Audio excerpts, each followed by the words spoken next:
In a hadith, the Prophet said, "People are like mines. The best of them in the time of ignorance are the best of them in Islam." This was the point.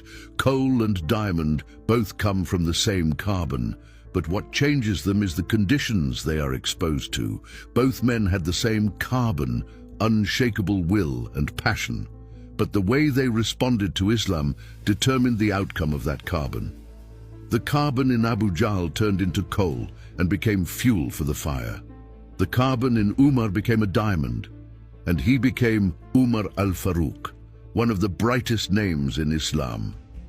Umar's harshness in the time of ignorance was famous. When the leaders of Quraysh gathered in Dar al-Nadwa to decide to pressure the weak Muslims, Umar was at the front of this task. Abu Jahl, Umayyah ibn Khalaf, Walid ibn al-Mughira, Nadir ibn al-Harith, all the powerful men of Mecca feared him.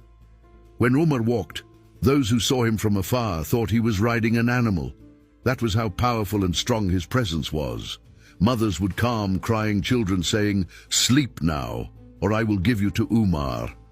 Even his name caused fear.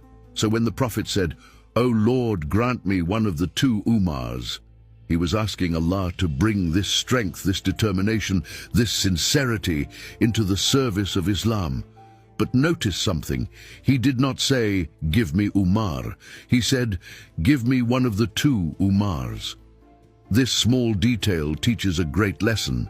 As a prophet, he may have known which one would eventually become Muslim, but perhaps he was teaching us the etiquette of dua. When you ask from Allah, leave the choice to Him. We often say in our prayers, "I want this and only this," as if we are choosing from a store, but saying, "O Lord, grant me one of the two" means, "I trust your decision." You know what is best, to trust the wisdom of Allah when He places choices before us. That is the true etiquette of prayer. When all of this comes together in our minds, we may understand even one part in 1,000 of that hadith. Later in his life, Umar would often remember the Prophet's prayer. Whenever he remembered it, he would cry. He would think, what if that prayer had been answered for the other Umar and not this Umar? What would have happened to me? And he would weep because of this. The 3 stages of his conversion to Islam. Said Nursi said, before Islam, Umar was a seed.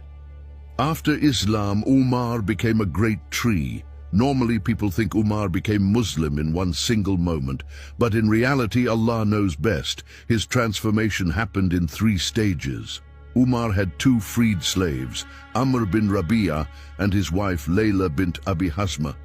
Umar would beat them harshly. He would beat them so severely that he would get tired, sit down to rest, and then say, "Do not think I stopped because I pity you. I am just tired. When I rest, I will come back," and he would come back and continue beating them, thinking of that huge, powerful Umar, the man who could bring a camel to the ground with one hand, beating these 2 weak believers. It is frightening to imagine. One day Amr and Layla could no longer endure it. They decided to migrate to Abyssinia. As they were preparing to leave, Umar saw them. "Where are you going?" he asked. They replied, "We are leaving our homeland because of your oppression, O Umar." At that moment, something broke inside Umar. A deep sadness appeared on his face. Layla saw it. In Umar's eyes there was pain and regret, something no one expected. Later, when Layla told her husband what she saw, he did not believe her. He said, "Subhanallah. The dead donkey of Hattab may come back to life and become Muslim, but Umar will never become Muslim." That is how impossible Umar's change seemed at the time. But that sadness, this was the first drop of guidance entering his heart. Another night, the Prophet was worshipping at the Kaaba. Umar was on his way to meet his friends. One narration even says he was heading to drink when he saw the Prophet there. He thought to himself, "What is this poet doing here?" At that moment, the Prophet was reciting Surah Al-Haqqah. The verses echoed in the silence of the night. This Quran is not the word of a poet. How little you believe. Umar froze. He was shocked. How did he hear what I was thinking? Is he a soothsayer? The Prophet continued reciting, "Nor is it the word of a soothsayer." How little you reflect. Umar's confusion grew stronger. His heart began to shake. Is he reading my thoughts and making verses for me? Then came the next verses, sharp and direct. If Muhammad had fabricated this on his own, we would have seized him by the carotid artery. When Umar heard this, he could not stay. He ran away from the Kaaba. His heart was pounding. His mind was shaken. And this moment, this was the second drop of guidance entering Umar's heart. Umar entered and approached the Messenger of Allah. Then the Prophet did something he had never done to anyone else.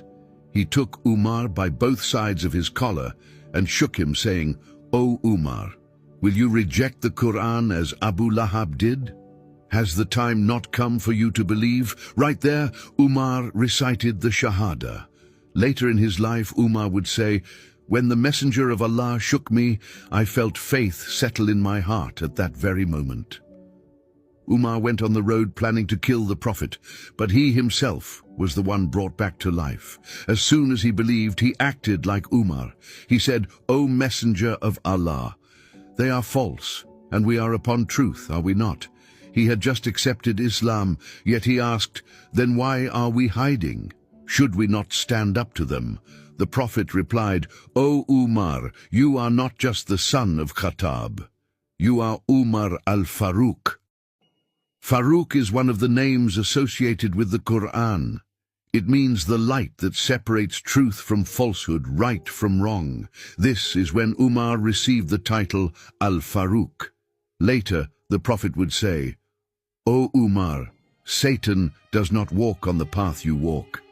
Because of this, many of the companions used to say, "Every day we spent with Umar felt like Ramadan."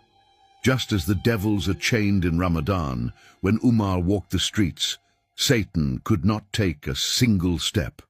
The Prophet also made an exception for Umar and allowed him to announce his Islam publicly. For the first 6 years, the call to Islam had been kept quiet. But after Umar became Muslim, the public call began, and Umar was the first to proclaim it openly.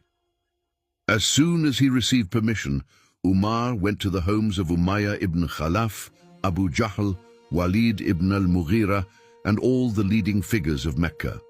When they opened their doors, he declared, "I bear witness that there is no deity but Allah, and Muhammad is his messenger." They were shocked. Their faces turned red with anger. But they could not say anything to Umar's face. They only complained after he had left. One of the companions who saw Umar going house to house said, "O Umar, I see that you want everyone to hear this news. If you want it to spread, we have our walking newspaper, Jamil ibn Muammar. Why don't you tell him?" Umar liked the idea. He went and found Jamil. "O Jamil, listen, I have become Muslim, but don't tell anyone."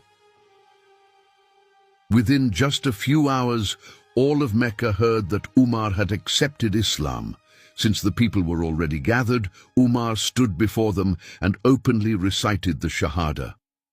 There, the people beat Umar severely. The same Umar who stood firm that day was the same Umar during the Hijrah in the 13th year of Islam.